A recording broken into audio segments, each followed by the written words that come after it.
Let us begin the day 4. Apache Spark 4.0 Architecture and Spark Session. We'll go deep into understanding Spark and internal architecture. When you have start working with Spark, it can sometimes feel like magic. You just write one line of code, something like this, like df data frame dot group by and by region and some revenue. So you just give this much of an instruction, and internally millions and billions of rows of data is processed and you get the result. It feels like magic, right?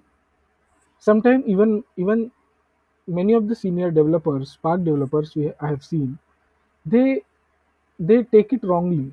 They say that okay, just by writing this, if I could uh, get everything done, then why I should understand the internal working of Spark? And let me give you the exact reason why. Thinking that just by writing few lines of code, if Spark is doing everything, I don't need to do I don't need to go deep and understand. Those people face the problem when you have millions and billions of rows getting processed and you are stuck somewhere. You just don't understand what the problem is, because the more declarative the syntax is, the more chances of debugging it is less. I'm not saying it's wrong, it's best. But then, when you are trying to debug it or trying to understand what could have gone wrong, if you don't know what is an internal working or architecture of Spark, even if Spark would give you hints or errors and everything back, you won't be able to get what is happening. It takes a good understanding of Spark architecture and an experience and getting your hands dirty on Spark to understand it in great depth. And if you want to become a good data engineer, a confident data engineer, then you must understand the internal workings of Spark. That is what separates a normal user to a normal developer to a confident data engineer. Today we'll understand or go through the architecture of Spark 4.0. We will not go through an intimidating diagram, but in a way so that you can very easily understand it. Whenever we call Spark, we call it as engine. Why we call it as engine at the first place? Think back to our discussion on pandas on day 3. Pandas work well on laptop, and as long as data fits into the memory, they are absolutely good. But if the data set is of a size of a warehouse, you have like 2 billion rows on which you need to provide an aggregate, it's not a backpack. You can't load that much of a data into a single machine and split that data and try to get the answer of it. Instead, you need to split that data across multiple machines and let them work together in tandem. Spark acting as a coordinator which organizes a team of machines as if they are one. But for a team to work together, internally there are certain component that works out, and that's what we call a Spark ecosystem. Let me try to expand this diagram. I hope you are able to see this diagram. So here we can see one of the most important component of the Spark engine is Spark driver. Spark driver is something where Spark session is built. Spark driver and Spark session are most important thing. They are the entry point to your execution. So driver is something which drives, and Spark session is present in the driver program. Spark itself, the driver program itself, doesn't go and execute everything on the worker.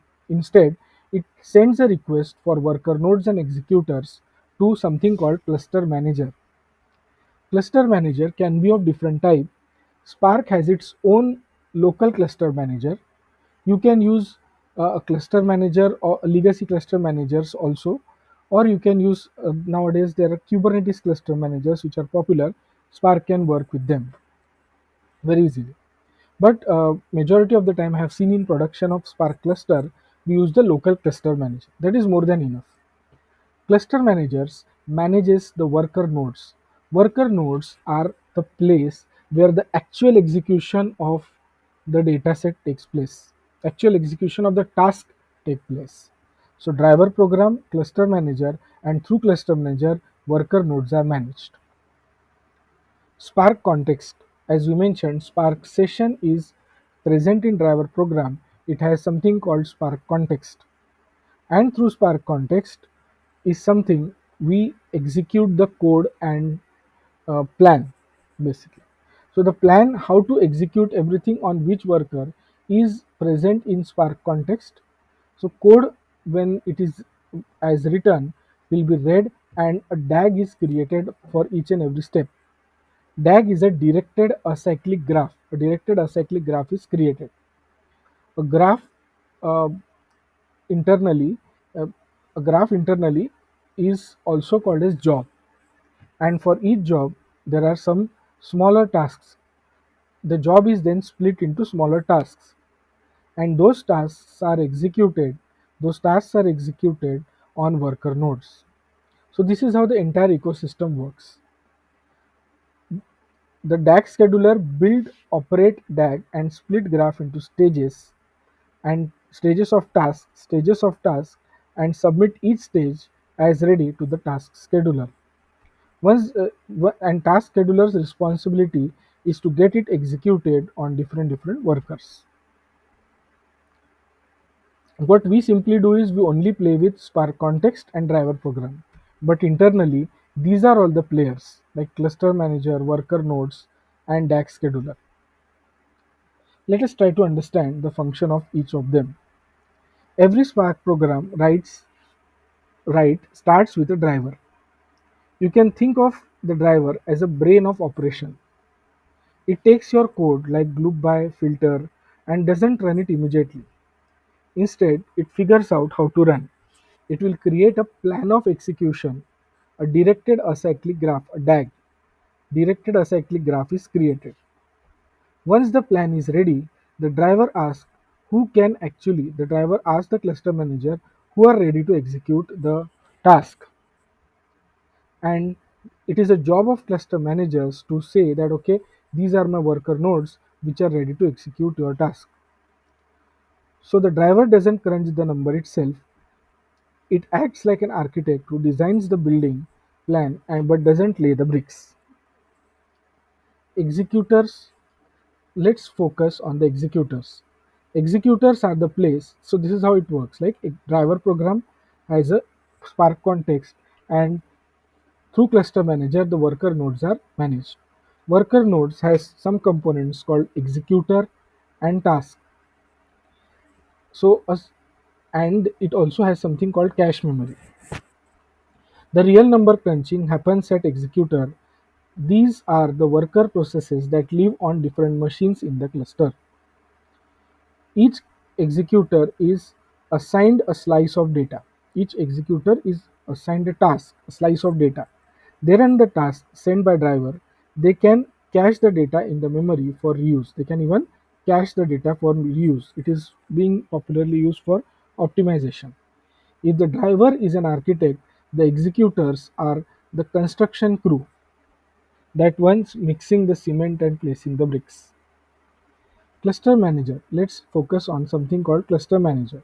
Is a resource allocator. Now comes the cluster manager. Imagine you're running a Spark on 10 machines, each with different CPUs and memory. Someone has to decide how many workers to start with, how much memory each gets, and how to balance the workloads that we give to them. That someone is cluster manager. Spark doesn't do this alone. It can work with different cluster manager as I mentioned a minute before. Spark can work with standalone, its own simple built-in manager. It can work with Yarn, which is a legacy Hadoop ecosystem cluster manager, and it can also work with Kubernetes. So, putting it all together, when you start a Spark program on a laptop or a notebook, this launches a driver. Driver holds the Spark context. The driver sends a request to cluster manager and that I need the resources to run the job.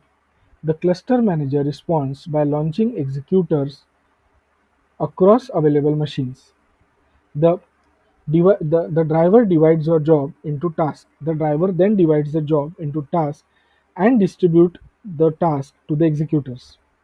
Executor job is simply to take the data, code the task and complete and report the result back.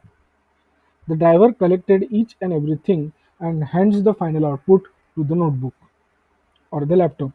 From your perspective, it's look like you just ran a single command, but internally, all these things worked. Spark orchestrated the creation of a complex plan and its execution on the servers. Spark session. Understanding Spark session is an extremely important thing. Spark session is a gateway to the Spark. Any code that you write is always against the Spark session. All the architecture is great, but whenever we are programming it, Spark session is something we start with. So simply we build. There is a command called Spark session dot builder dot app name, and then we call it as get or create. It will give either existing Spark session or it will create one, and it will give the output back. Now that can be used to create the data frames and data sets and all the operations possible. Spark session is the entry point into Spark. Remember this. This is very important. Understanding Spark session is extremely important. Every data frame we create, every SQL we run, uh, all everything goes through the Spark session. Spark session is a handshake with the Spark engine. It's a good statement. So in everyday's analogy, this is my favorite analogy. Think of Spark ecosystem as kind of running a busy restaurant. What is driver? Driver is a head chef who is going to plan the menu, and he is going to coordinate what needs to be cooked. Coordinate what needs to be cooked. If he will not cook, executors are the line of cooks. Each one handles the part of the meal. They don't handle complete meal. They handle the part of the meal. Cluster manager is a restaurant manager who decides which cooks to hire and allocate the kitchen resources. Whereas Spark Session is someone that, imagine you are a Spark Session and you are walking into a restaurant and you just place an order. Internally, an order will be placed. Resource manager will allocate the chefs. Chefs will know the information and plan from head chef, and they would cook the right dish and bring it back to you.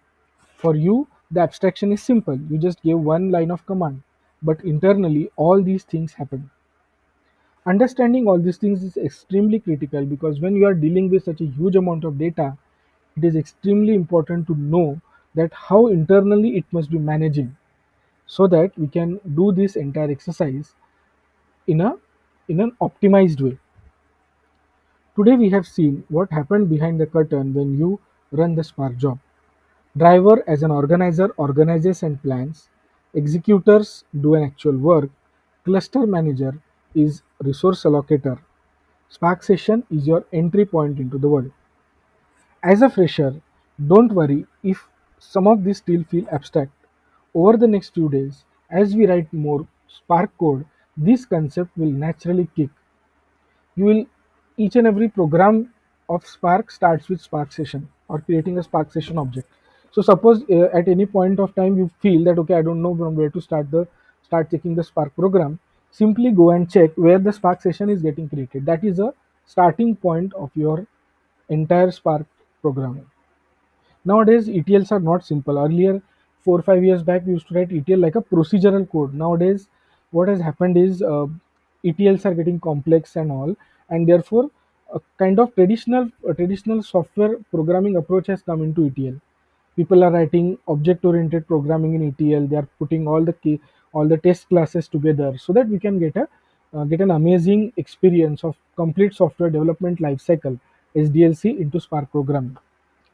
I'll create a separate video on that because I have seen this shift where we used to write simply like A, B, C, D to happen to an ETL to the place where we are nowadays writing a complete functional programming experience for developers. This is very important. So we'll move to day 4 in the next video where we'll be trying to understand what is RDD, Resilient Distributed Dataset. So all these things we have understood, where we understood what is driver program, what is cluster manager, what is a DAG, how Spark context work or Spark session works, and how executors work. Now we'll try to understand something which helps in the entire execution called RDD, Resilient Distributed Dataset. Thank you guys for listening into this. Next video we'll see RDDs, and please do subscribe if you like. Thank you. Thanks.